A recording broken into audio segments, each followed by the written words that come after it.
welcome to the body language series. Body language series is very important for us to learn and know how people react, what people think, how they feel about themselves, about others, about you when you talk to them.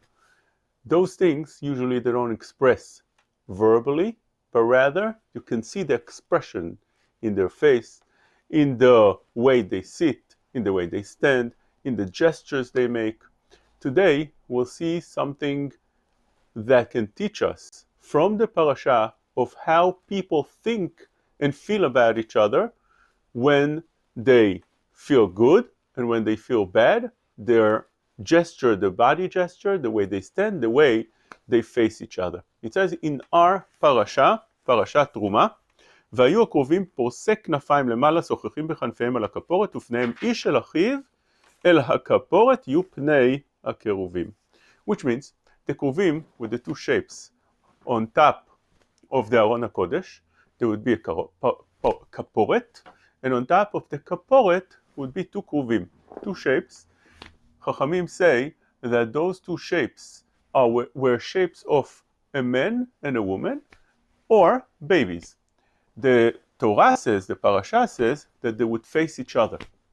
But Chachamim asked in Baba Batra, Tzadik Tet, that we found that in Mikdash Shlomo they were facing the house and not each other. They were standing in a way that their back was to each other. Upneim labait.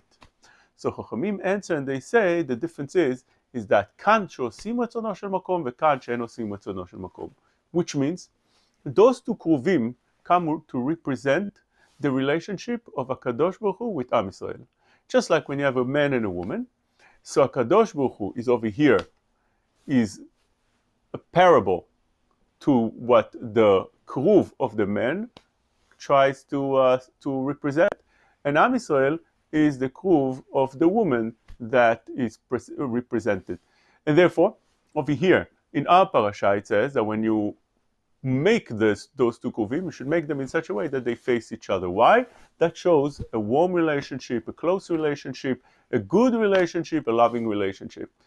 Chachamim tell us in that Gemara that is when Am Yisrael osim retzono shel makom, but they're not like that. Elo osim retzono shel makom, which means they don't do Hashem's will. So then, all of a sudden, they face the other way and they have their back to each other. Back to each other shows that they are in bad terms. They're not in a loving terms. They're not in a good relationship terms. And that teaches us body language. When you speak to somebody, if you face him and you speak directly and you look at his eyes, that shows that you respect the person, you love the person, you feel good with the person, you feel comfortable. If you don't look at him, even more so if you look the other way, and even more so if you turn your back to him, that shows the feeling you feel towards him, whether it is a resentment, or it is discomfort, or is disrespect, or anything along those lines of a negative feeling that you have to that person, and it reflects on the relationship between those two people. We found that expression of looking at the face of the person or having an eye contact in some other places in the Gemara. For instance, the Gemara in Yerushalmi Terumot says, Man de'achil telav dile, bahit listakule be'apeh. A person that eats something that doesn't belong to him, you feed him something, you give him something as a charity, as a tzedakah, you give him what is called Nama de Kisufa in the Lashon of the Zohar, which means you give him bread, but that bread was without paying for it. You gave it to him as a charity. It's Nama de Kisufa. It comes with embarrassment. He's embarrassed. Since he's embarrassed, the Gemara says, Bahit listakule be'apeh. He doesn't, he's embarrassed to look at the face of the person that gave him. So again, this is another way or another example of a person that would not look at your face is because we said before a negative feeling of the resentment or discomfort, or he doesn't like you, any of those feelings and all other negative feelings, but also sometimes it would be embarrassment. Sometimes the embarrassment would be a positive embarrassment. Like for instance, when a person is shy, it says in the Torah, "Ve'ester Moshe panav ki harei me'abit el Elohim." When Moshe was by the sneh, by the burning bush, he wouldn't look at it because Hashem Shekhinah was there, so he was yareh, he was scared to look at HaKadosh Baruch Hu. Such a thing was a positive thing. Although he wasn't able to look, he should have looked directly, but it says no, he didn't look. On the contrary, when the Na'arei Israel looked at, it says, V'yechazu et Elokim, v'yachlu v'yishtu, over there it was a negative thing and they got punished for it afterwards. Over here, Moshe Rabbeinu was so respectful that he was scared to look at HaKadosh Baruch Hu. This was the correct behavior at the time, and therefore Chamim tell us in Brachot Daf Zayin, B'schar shalosh zacha leshalosh. Moshe Rabbeinu was rewarded for different things. One of the things was this, B'schar shemehabit zacha ultmunat Hashem yabit. Because he didn't look directly at the sneh boer because the Shekhinah was there.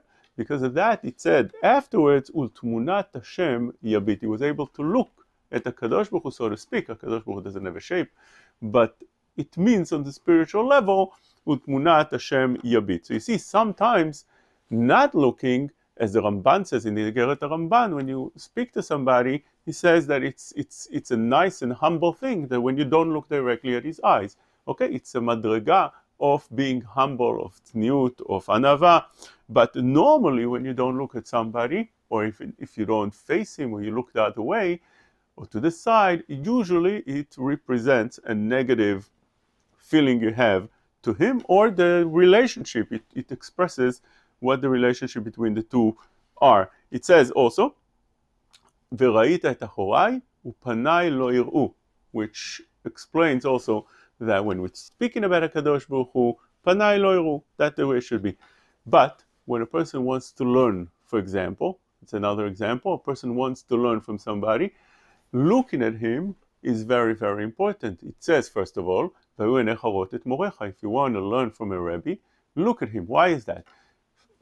The look itself also teaches you a lot of things. When somebody teaches Torah, it's not only the words that he says, but also the way he brings it out, the way he looks, the expressions, everything adds a little bit more to the learning themselves. It adds to the experience of the learning, and the knowledge broadens with that. And therefore the Gemara says in Orayot Yud Bet, Amar le Rav Mesharsha lebne, Rav Mesharsha told his children that when you're going to learn Torah, ki bayitu lemigmar kamei rabechon, this is the correct way to learn.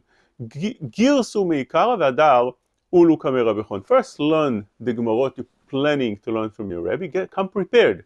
And once you're there, prepared, v'chiyativtun kamei rabechon chazu lepume. Look at his mouth, look at his face, look at him. Shene'emar v'yu nechavot et morecha, which means not enough just to hear the words that he's saying. When you look, you receive with that also much more that you need to receive from the learning. And that's what it says in Eruvin Yud Gimel, a beautiful Gemara says about Rabbi. Rabbi was such a giant. He said, how? Why is it that he's more sharp than his friends? Why is he more sharp? He testified about himself. Which means I looked at Rabbi Meir, although I only saw him from his back, but I looked at Rabbi Meir, I saw him, others didn't see. That extra vision that I saw gave me the extra sharpness that I have. We learned over here some examples. It's the same idea that when you look at somebody, or even more so if you face somebody, sometimes it's good because of the knowledge you'll get, sometimes the experience you'll get, sometimes it expresses a relationship that is a very positive relationship. You don't look normally at a person's eyes and have eye contact if you don't feel good about him, unless you stare at his eyes, which means you're angry at him. But if we're talking about not staring, but rather a calm look, a comfortable look, that shows that you feel good with the person. If not, it could be that you're intimidated, it could be other things that you don't feel comfortable. This is what we learn from our parasha. To hear more about Sfat HaGuf, body language, listen to the other shiurim we have on the same series, and broaden your knowledge on the Torah and body language. Thank you.